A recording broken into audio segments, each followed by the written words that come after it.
Hey guys, welcome back to Let's Play High Seas Havoc. We're here in the Otarucean. I guess that's how you pronounce it. I have no idea. Oh my god, I'm getting assaulted already. And this area kind of reminds me of the Starlight Zone, except there's water at the bottom. This stage isn't that long, but it can actually be, the second half of this area anyway, can actually be pretty hard. And the boss is actually quite cheap, but I'll get into that when we get to him. First thing I want to do is collect all these gems and stock up on extra lives. Ooh, and meat. Are seals meat eaters? That seems a bit strange to me. Anyway, let's keep on moving. I'll take mostly the top route here because it's safer. Those mice with the giant shoes are really cheap, because their attack extends so far out, and because of the knockback you take, by the time you recover, you're basically already getting hurt by him again. See? It's really bad. I need food in a desperate way now. Ooh. Squid hopping. Well, I hit the checkpoint, so I guess it's okay if I die. Ooh, he just went flying off the edge there. And we are introduced to spike traps, and these, well, spike pits rather. And these spike pits are instant death, unlike Sonic where you'd lose all your rings. And this one, if you touch it, regardless of whether or not you've been stunned by an enemy, you're dead. You'll just die instantly. Think of Mega Man 1. We near the end of the stage already? Hey, we are! That was very nice. Now is here where the poopy's gonna hit the fan. I'm sure of it. Otarucean 2. For some reason, Data East just couldn't wait until at least Area 3 to throw in an underwater segment. So here we go. Luckily, unlike Sonic, we're not gonna move any slower. And we don't have to worry about breathing, because Havoc is a seal after all. I guess that makes sense. Although he can't swim, which would have been a great help and a pretty interesting mechanic, but we can't. Maybe it's because he's wearing boots, even though he isn't wearing boots.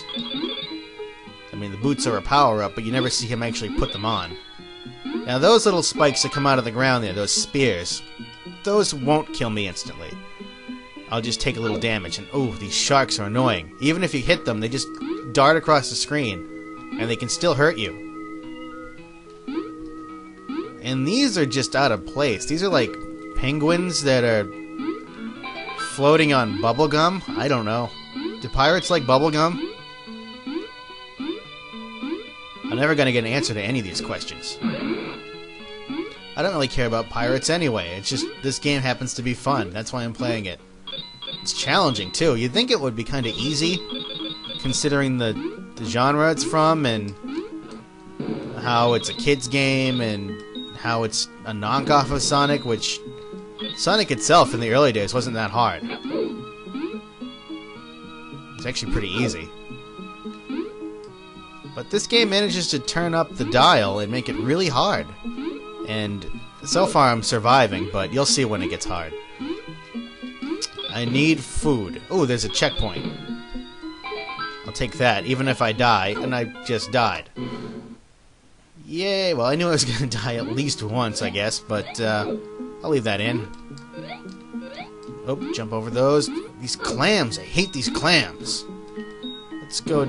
We're not actually going down the bottom way. There's 3 ways we can go, or at least 2. I think the other one might be a backtracking route, but let's go the top way.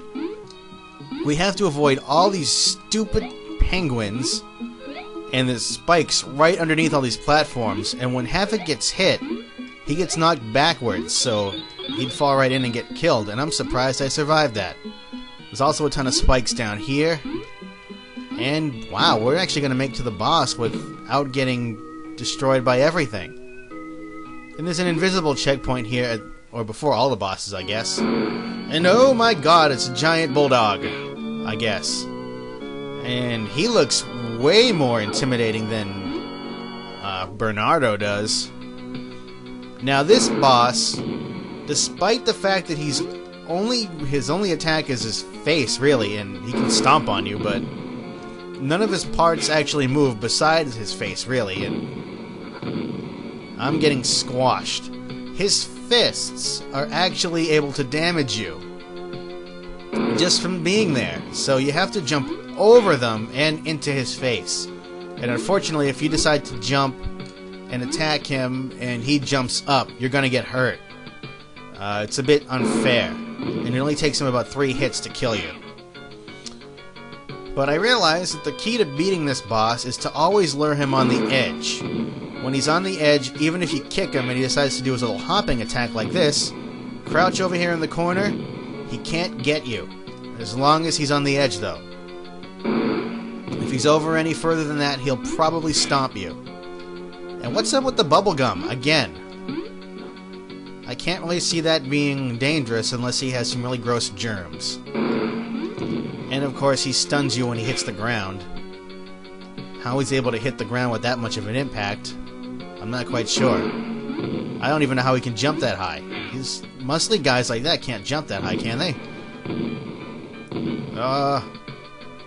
There we go, I survived that. I used to have such a hard time with this boss. I thought it was like next to impossible until I realized there's an actual way to pattern this thing out. Fall, please. Is he dead? He's dead, and he was really just a tiny thing. Let's stomp him. Come here. So, another video complete. That was really fast. The other one took me over 11 minutes, and I had to do it again. But next time, Burning Hamlet. Is that anything like Tender Hamlet from Golden Axe? Ooh, a giant flame thing. That'll be interesting. Next time, guys. Thanks for watching.